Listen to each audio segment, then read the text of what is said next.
इसी प्रकार ज्योतिष एवं आध्यात्मिक प्रसंगों को श्रवण करने के लिए मेरे YouTube चैनल को सब्सक्राइब करके बेल आइकन को अवश्य दबा दें। राधे कृष्णा, नमस्कार, जय जगन्नाथ। कैसे हैं आप सब लोग? निश्चित ही आप सब लोग बहुत अच्छे होंगे, बहुत स्वस्थ होंगे और आगे भी ऐसे स्वस्थ और अच्छे रहें, ऐसी हमारी आपको बहुत बहुत शुभकामनाएं। देखिए, 15 जून से लेकर 16 जुलाई के मध्य के राशिफल के बारे में हम चर्चा करेंगे और इस मध्य में हम ये देख रहे हैं कि सूर्य महाराज वृषभ राशि से निकल करके मिथुन राशि पर आए हैं। 3 नंबर की राशि पर सूर्य महाराज आए हैं, तो ऐसी स्थिति में कन्या राशि वालों के जीवन में क्या फर्क पड़ने वाला है, इस पर हम चर्चा करने वाले हैं। और आप कन्या राशि के व्यक्ति हैं या नहीं, इस पर पहले विचार कर लेते हैं, क्योंकि केवल आप राशिफल देखें और आपको पता भी ना हो कि आप किस राशि के व्यक्ति हैं तो कई बार कन्फ्यूजन हो सकता है। देखिए, जो मैं बातें आपसे कह रहा हूँ उसको आप कहीं लिख लीजिए, कहीं नोट कर लीजिए। अगर आप कन्या राशि के व्यक्ति हैं तो आपकी माताश्री इंटेलिजेंट होनी ही चाहिए।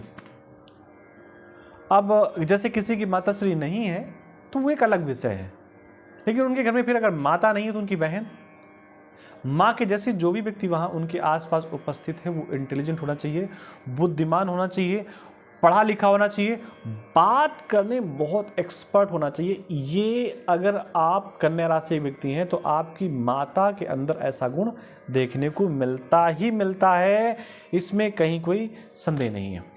देखिए, जो कन्या राशि है ये कंपटीशन की राशि है, प्रतिस्पर्धा की राशि है। ऐसी स्थिति में आपके अंदर प्रतिस्पर्धा का गुण पहले से विद्यमान है, लेकिन कई बार ये प्रतिस्पर्धा थोड़ी सी सकारात्मक नहीं होती, थोड़ी सी नकारात्मक होती है। ऐसी स्थिति में कई बार ये लोग थोड़ा सा दूसरों से एक बहुत अच्छा रिलेशन नहीं क्रिएट कर पाते। मन में उनके प्रति द्वेष रहता है, मन में उनके प्रति निगेटिव विचार रहते हैं, तो ये कई बार देखने को मिलता है कन्या राशि वालों के पास। देखिए, कन्या राशि से बात करें 1 2 3 4 5 6 7 8 9 10, कन्या राशि से इस समय सूर्य महाराज 10वें भाव पर चल रहे हैं। अब ये समझिए, कन्या राशि वालों के भाग्य खुल गए इस महीने। जिसके 10वें भाव पे सूर्य महाराज चल रहे हों, ऐसे व्यक्ति का कर्म इस महीने बढ़ जाएगा। आप जहाँ पर काम कर रहे होंगे वहाँ काम करने का तरीका अच्छा हो जाएगा आपको काम करने के नए नए मौके मिलेंगे। आप ये नहीं कह सकते मैं खाली बैठा हूँ, मुझे कोई काम करने का मौका नहीं देता। आपको इस महीने अनेकों कई प्रकार के कार्य करने के मौके मिल सकते हैं, ऐसा जन्मकुंडली कह रही है। ऐसा कन्या राशि वालों के जीवन में इस महीने देखा जा सकता है। लेकिन इस बात को नोट कर लीजिए, इस महीने आपके साथ आपके जीवन में बहुत यात्राएं होने वाली हैं। इस महीने आप घूमते ही रहेंगे। अगर आपके कर्म का आपका जो कर्म है वो चलने फिरने वाला है, मूवमेंट करने वाला है, इस महीने आपको बहुत भाग दौड़। कई बार लोग कहते हैं ना, इस महीने में भागते भागते थक गया, वो यही है। अगर आप कन्या राशि के व्यक्ति हैं तो इस महीने आपको बहुत भागना पड़ेगा, बहुत चलना पड़ेगा। एक बात और नोट कर लीजिए, इस महीने आपका धन भी खर्च होने वाला है, आपकी आय से अधिक। भले ही आप उधार का लेकर के खर्च करें, मांग करके खर्च करें, कहीं से किसी प्रकार से लेकर के खर्च करें, इस महीने खर्च का एक बड़ा संयोग दिख रहा है। और एक चीज़ और, आप खर्च करेंगे, इसमें संदेह नहीं है, लेकिन आपको पता ही नहीं चलेगा मैंने कहाँ खर्च किया। अब आप कहेंगे ये कौन सी बात हुई? देखिए, आप खर्च करते रहेंगे और जब ये महीना निकल जाएगा, सब सूर्य महाराज यहाँ से निकल करके यहाँ आ जाएंगे, तब आपके दिमाग में आएगा, तब आपको होश आएगा ये मैंने क्या किया। लेकिन तब तक तो सारे पैसे लुट चुके होंगे और आपके पास कुछ नहीं बचा होगा। इसलिए बहुत सावधान रहने की आवश्यकता है।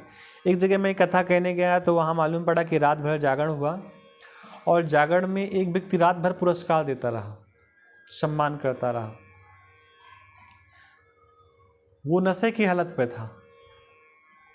लगभग उसी दिन उसको अपनी नौकरी की सैलरी मिली थी और रात भर वो वहाँ पर उसको पुरस्कार देता रहा, अपना नाम सुनता रहा, सुनवाता रहा। प्रातःकाल हुई तो जो मन में घुसी हुई थी, जो उदर के माध्यम से मन में समा गई थी, वो निकली, होश आया और फिर पता चला मैंने क्या कर दिया। पूरे के पूरे महीने की सैलरी मैंने तो केवल नाम के चक्कर में गंवा दी। ऐसी स्थितियां आपके साथ इस महीने हो सकती हैं। बहुत सावधान रहने की आवश्यकता है। पैसे को बिल्कुल से पकड़ करके रखने की आवश्यकता है। अगर आप ऐसा नहीं कर सके तो आप मान लीजिए ठीक नहीं है, अच्छा नहीं है, आपके साथ चीज़ें अव्यवस्थित हो सकती हैं। ऐसा आप कहीं पर नोट कर लीजिए, कहीं पर मान लीजिए, और ऐसा हो सकता है आपके जीवन में। एक चीज़ और भी है, जैसे मैंने आपसे कहा कि आप धन बहुत खर्च करेंगे। देखिए, वो इसलिए क्योंकि इस समय केतु महाराज कन्या राशि पर चल रहे हैं।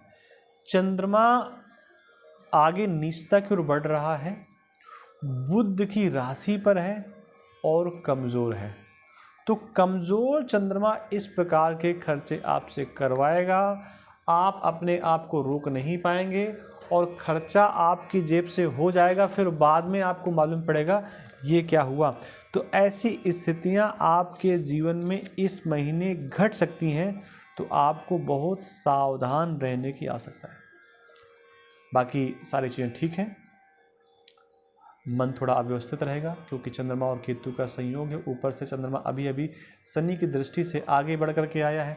सूर्य महाराज के ऊपर शनि की दृष्टि है, यानी कि नौकरी की अच्छी संभावनाएं हैं, कहीं जॉब की संभावनाएं, जॉब तलाश रहे हैं, इस महीने जॉब आपको मिल जाएगी, इस महीने आपको काम मिल जाएगा। और बस इतना ही। कुछ अगर आपको पूछना है तो आप सीधे में कॉल कर सकते हैं। आप सबको राधे कृष्णा, नमस्कार, जय जगन्नाथ।